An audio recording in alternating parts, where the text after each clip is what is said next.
Welcome to Married to Movies.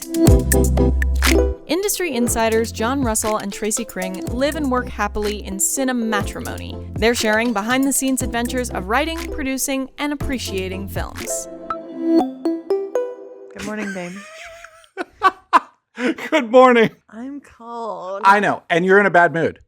No, I'm not. You're totally in a bad. You know why you're in a bad mood? Because we're doing this on Sunday, and we were supposed to do it on Saturday. You have a thing which I really enjoy that you do. But oh, I want to hear this. Okay. It is something that old men like to Oh do. God.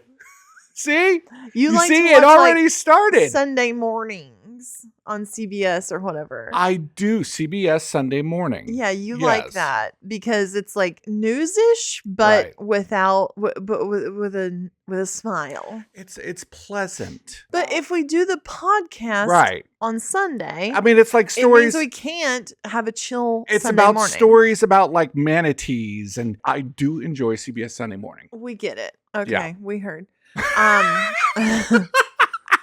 When we do the podcast on Sunday mornings, it interferes with that. Can we make a rule that we will not do the podcast on Sundays anymore?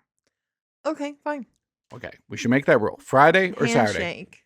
Okay, there we go. I'm like O.J. Simpson. Oh, you are. If it doesn't fit, you must have quit. Yes. But it really doesn't fit. Look how much space is I know. on those fingers. Well, you look very French, Tracy. Thanks. That's something I'd like to point out about this tourist beret. The emblem. Yes. Of the Paris emblem is in the completely wrong place. No. Or I'm wearing this wrong. You're wearing it wrong. How do I wear it? You're supposed to have it like more like mushed down. And it's like, and like a duck bill? No, not like a duck bill, but the Paris should be facing out. It's up here. I know it's up there, but you're wearing it. It's like here or something. You're wearing it incorrectly. Because we just got back from Paris. We did. We flew into Amsterdam. Mm-hmm. And one thing I was shocked. I mean, this was like comp tickets. Like we did not pay for this. This is all part of the game show. For those who don't know, we'll tell you a little bit about that. United International was lovely. I mean, like I've never been fed so much on a plane. That's true. There and back. Yes. You get a snack. You get a drink. You get a meal. Get a meal. Full meal. Oh my God. Your meal. Your meal. Your meal. Don't make the mistake. Your meal. No. So they had a tortellini. Yes. Like a cheese tortellini. Right. It was like vegetarian option. Well, yeah. And there was a cheese tortellini, and then there was a chicken and rice. And there was chicken and rice. And I was like, oh man, let me go with the tortellini. So we both get that, and then you peel the plastic bag. So many peas. So many peas. It's just so peas, many peas. And I hate peas. He hates peas, and he's like, I can't even eat this. And I said, I'm allergic to peas. I'm like, just say you're allergic. I don't even know if that's a thing, if you can be allergic to peas, but if you were allergic to peas, I feel like you'd be allergic to other things in that family. Other legumes. And then we stayed at, I think it was the Crown Plaza. This was something that was all paid for. It was all paid for. Holy shit. The breakfast buffet. What the fuck, America? Yeah. What the fuck are you doing with your breakfast buffet? We are as far behind our breakfast buffets are as far behind as our healthcare is, folks. I'm telling you, nobody talks about the breakfast buffets. Okay, no, they know how happy that's going to make you. Why are they putting so many eggs on the breakfast buffet? Like thousands of US dollars in eggs per day. Probably not anymore with the price of eggs. Well, maybe they don't have their eggs weren't that much cheaper. Well, okay. It was like $6 over there. It was just they had the best scrambled eggs. They were real. They weren't like a powder or a liquid. These like Belgian waffle. No, pancakes. Belgian pancakes, which are so thin. They're so small and like delicate, bacon, beautiful chicken sausage, boiled eggs, scrambled eggs, baked beans, which makes it more of an English breakfast. Beans, sauteed tomatoes, mushrooms. And then you got a whole other section over here. A cold bar? Oh my God. A cold bar? Excuse me? Okay, Forget all the about breads, all the croissants, all the 12 different kinds of jellies and Oh my God. Nutellas and cookie dough and Belgium honey and Forget Belgium about it. chocolate. 5 different kinds of juices too. But there was crazy. prosciutto. There was Oh, like 2 kinds of cheeses. There was like salmon. Yeah, it was Smoked crazy. salmon. And like Isabella very intelligently was hiding food for later in her pants. Exactly. And she took like a boiled egg. She took like a orange or something. And then she made a sandwich. Yes. And you like this idea. Her. You like this idea. Oh, and that's brilliant. You created a purse sandwich. I did. I brought my purse the next morning. I had like an amazing sandwich of turkey and ham and prosciutto. It was all hard there. salami and cheeses and like some sort of spread. This is like an $11 sandwich, folks. Oh, totally. She has an $11 sandwich in her purse. So I kept that in the fridge because I think that would be a really good name for an album. Purse sandwich? No, or $11 sandwich in your purse. I think purse sandwich works better. I actually did eat that sandwich like while you all were gone. While we were at the game show. So on each show, you have 10 family members. So there were a total of 20 of us at the beginning of the day. And they have 2 alternate families. These alternate families alternate days. Right. And if anything were to happen to the families who are playing that day, or like, I heard it was kind of like if you acted up. Oh, they shit. would just be like, you're out of here. Bye-bye. And they would replace you. Yeah. Like if you tried to cheat or something. There were some things where it was like, if you try to do this, we're going to penalize you. If you try to do this, they had a lot of rules. I mean, and I get it. It's like proprietary. Yeah, they're trying to make sure that the game is fair. You know, basically the concept of the game is you have these trivia questions. So imagine Family Feud, but you're standing on your answers. Right. And if you get that wrong, a giant ball rolls down a hill. Ball rolls down and throws you into a pool of water. And knocks you into a pool of water. And when you're standing on the edge of that pool and you're looking down. Well, how far down is it? Further than you would expect. Like 8 feet? 6 to 8 feet. Yes. Well, you know, but you're standing on the edge and there's just all of this air underneath you. And there's a ball. It's a crazy feeling. One of the guys on the opposing team like started crying. Yeah, he was really freaked out about out. Well, yeah, because you're like standing there waiting to get pushed into the pool, you know. So we can't tell you how it all turned out yet. We can't. Then we went to Amsterdam. All I can say about Amsterdam is that it feels exactly the way you would think Amsterdam would feel. It feels free. It feels kind of bohemian. I dug wild. Amsterdam. There was like dogs running around everywhere off of leashes. Yeah, I guess Europeans aren't as litigious maybe as we are here in the US.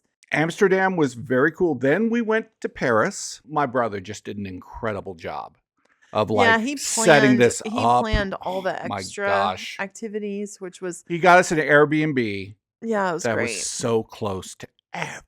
It was like really close. It was like a 5-minute walk to the Eiffel Tower. Yeah.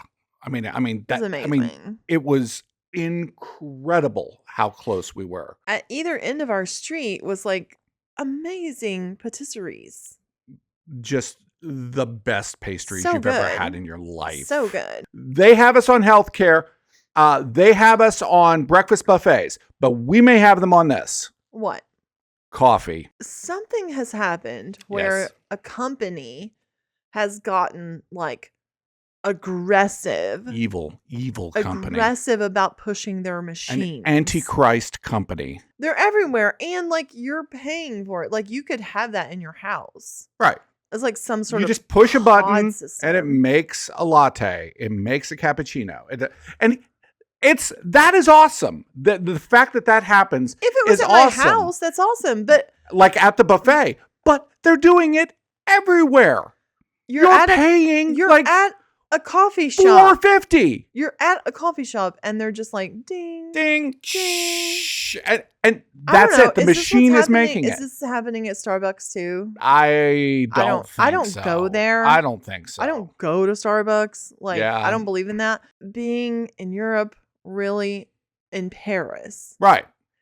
something I just felt great about was that they care about everything. About the way things are done. Everything. Like the water that comes to your table is great. The bread is great. Well, in Amsterdam, the food uniformly for what it was great. There was a situation in, I think, Antwerp. In Antwerp. Where we ate pommes frites, but their version of it. And it's supposed to be like, woo, we're like big deal about this. And it has like all these different sauces. And they were frozen French fries. They were very disappointing. And I'm like, no, I'm sorry. It's the one freaking thing you do. Right. Make it. And with French fries, all you have to do is like. I know. Absolutely. Those were very disappointing French fries. Fucking make the thing. I know, man. See, that's looking a little bit more right, where it's kind of up on the side there. It's feeling a little bit more like military. It's itchy. Okay. Now you messed it up, and we don't see any of the Paris part. Here, do you want me to come over and like try to fix it for you? Is that better? Yeah, it looks a little bit better now. I think it's supposed to be like tipped a little bit. I want it off my forehead. Well, no. Why is there stuff coming out of it? No, there's nothing coming out. Oh God. I think this is the last time you are ever going to wear this hat. Well, my skin is sensitive. It feels like it's boring into my forehead. It's not. It's not boring into your forehead. What are those called? Morgellons? What? Morgellons, where like the microplastics and the like weird bugs come out of your skin. Is this like some weird pull it theory out. you're talking about? Or? I don't think it's a theory, but I don't know if it's proven. Then it's a theory. If it's not proven, it's a theory. It's an idea. It's just an idea. I don't know if it's a theory, but it's not proven. Oh my God. That was such a Tracy. When we got back, we watched Ratatouille, which was very cute. Yes, we did. So that was a weird night last night. We watched Ratatouille. And then we watched Emilia Perez. You watched Emilia Perez. Okay, explain. Okay, so you explain this to me. I want to ask you about this. Very interesting. That's what I would have to say about Emilia Perez. There are people who are incredibly critical of it. My brother thinks it's like the worst piece of shit ever made. You have this very weird movie having all these crazy songs on, and you are just not even. You don't even look up, but you're still aware of the movie, but you're not watching it. And I don't understand this process of having something on, but not having the curiosity to watch it. Because every time I look up, nothing grabs me. Editing is very overstimulating. And to kind of regulate the stimulation, I'll put something on beside it. Right. Like Golden Girls is really easy. Right. And every once in a while I'll hear a joke. I have a friend who watches The Office or that Al Bundy show, Married with Children. Right. Just something kind of like light and something they're familiar with. Yeah, you but it doesn't really draw you in. Yeah, and you can just look over. I can't do that with Mad Men. I can't do that with Mad Men or West Wing or anything like that because it's too I'm in it. Yeah. Every time I looked up at Emilia Perez, I was just like, It was such a unique idea. Yeah, but I felt like some of the actual filmmaking was not that great. The attention. It is detail. It is a musical without really anything memorable musically in it at all. Well, because it's more like an operetta. Yeah, it is. It's more like... And there's nothing singable. No. There were some lovely moments. There was this one song about his papa that, The one about dicks and vaginas? That's okay. That's the one that everybody plays a clip from. And they say, oh, how in the world can this be a Best Picture nominee? You were taking just about 20 seconds of music. Yeah. And trying to say that that's the entire, and it's not. But Zoe Saldana, oh my God, she was fantastic. She acting, dancing, singing. Why the fuck? Everything. Why the fuck did they do that with her eyebrows? I don't understand. I was like, these eyebrows are some of the most ridiculous things I've ever seen. And then later in the movie, they're like normal. And I'm like, wait, why are her eyebrows completely normal now?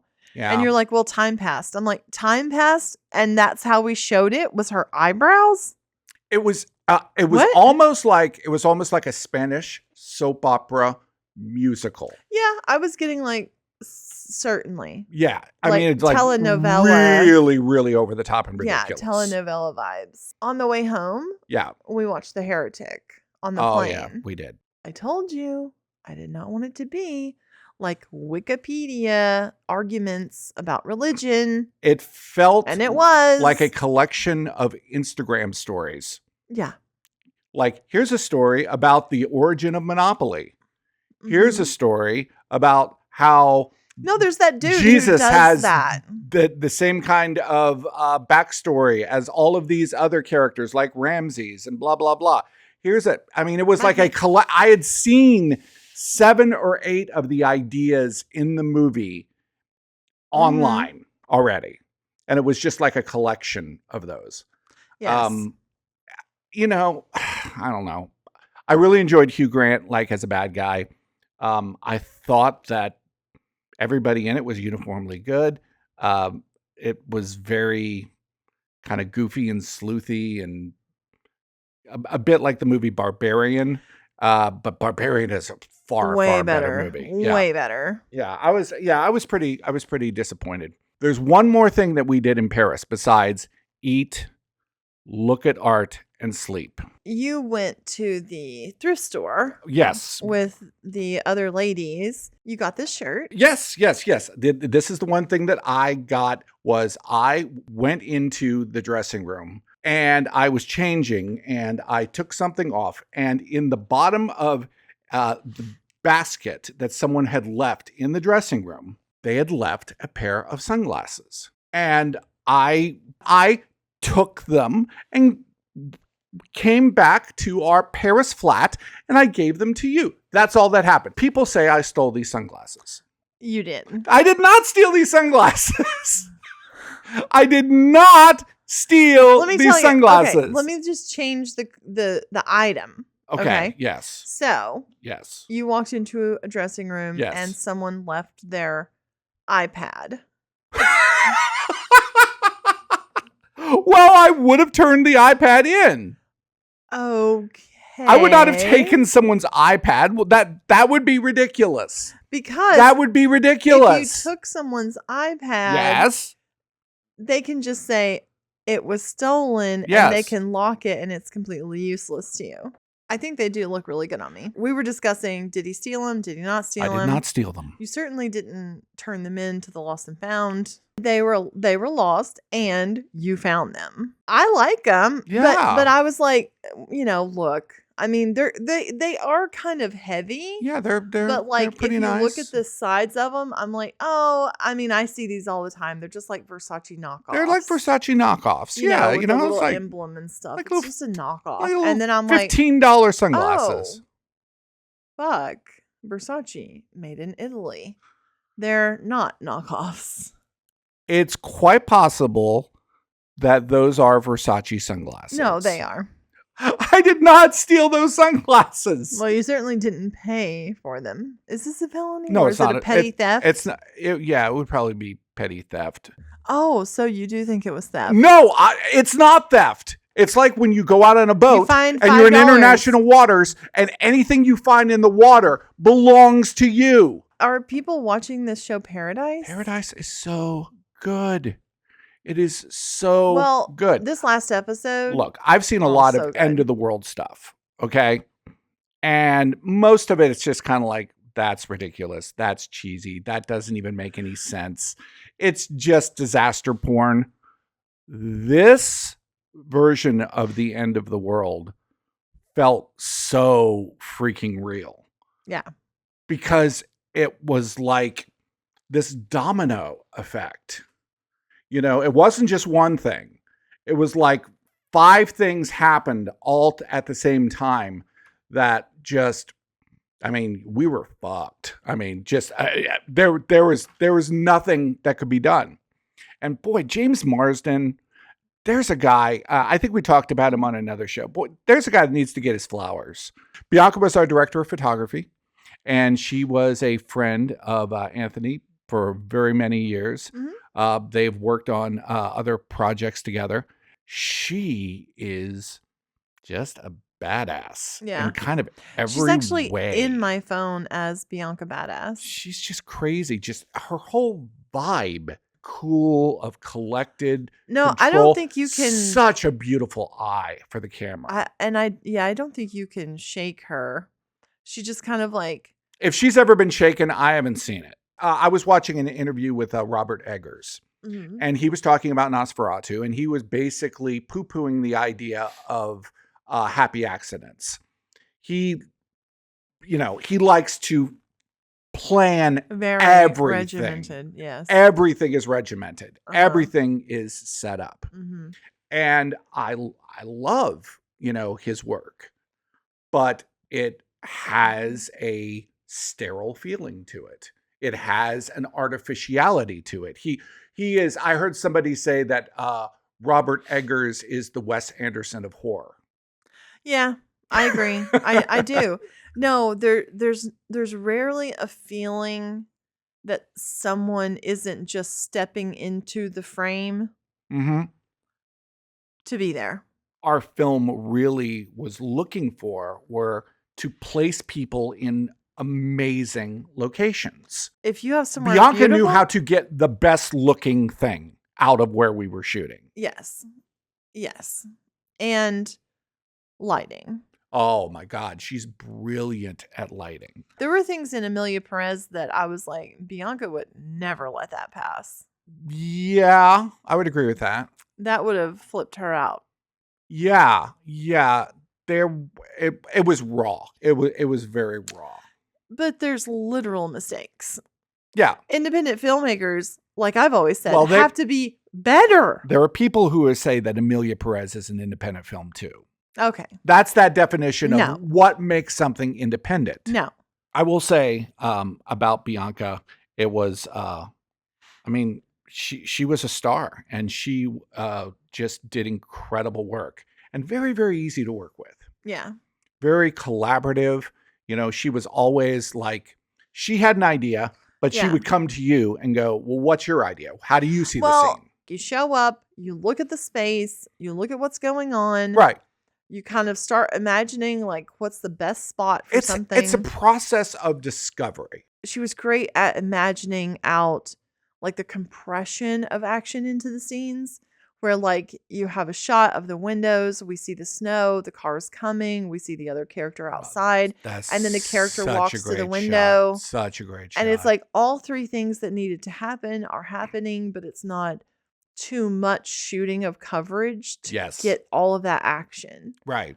Something I really appreciated about Bianca was that she did not box the actors in. Yes. Like she was willing to go wherever they needed to go. Oh, yeah. She's like going to get the shot.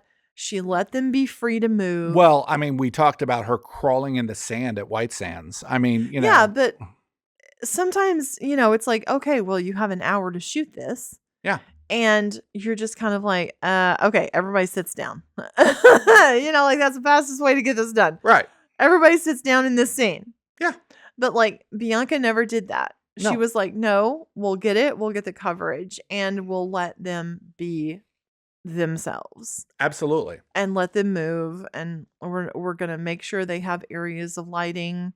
And the whole thing was so fluid. We've never shot anything that has as much movement as this does. You can do things, more complicated movement and more complicated setups. You have to have bodies to pull that off. Mm-hmm. Yeah. Like you can't do it with 3 people. It's a complication, and complication takes many hands. It's choreography is what it is. And I think from the beginning we said, we want a A24 sci-fi movie. Yeah, that's what we wanted. And she delivered. Bottom line on Bianca, okay? She is the best. So, what's the rest of the week look like? Who cares? It's hard not to get romantic about movies. Thanks for listening to Married to Movies. Jon and Tracy will meet you for breakfast tomorrow.